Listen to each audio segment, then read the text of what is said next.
மோர் அவங்களுக்கு ரசம்.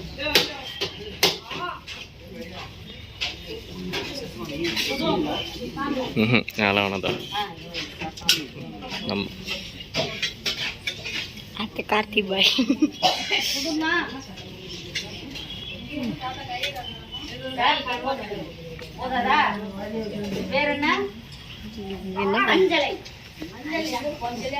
விசிட் பண்ணுறதா அந்த அந்த குழந்தைக்கு தானே பிறந்த நாள். அந்த 1 வயசு குழந்தை, அந்த குழந்தைக்கு தானே பிறந்த.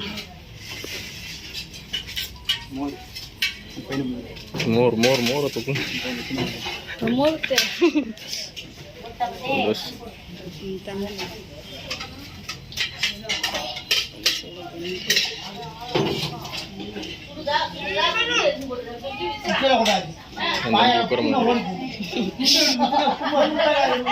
கார்த்தி மாதிரி நீ போடா கேமரா.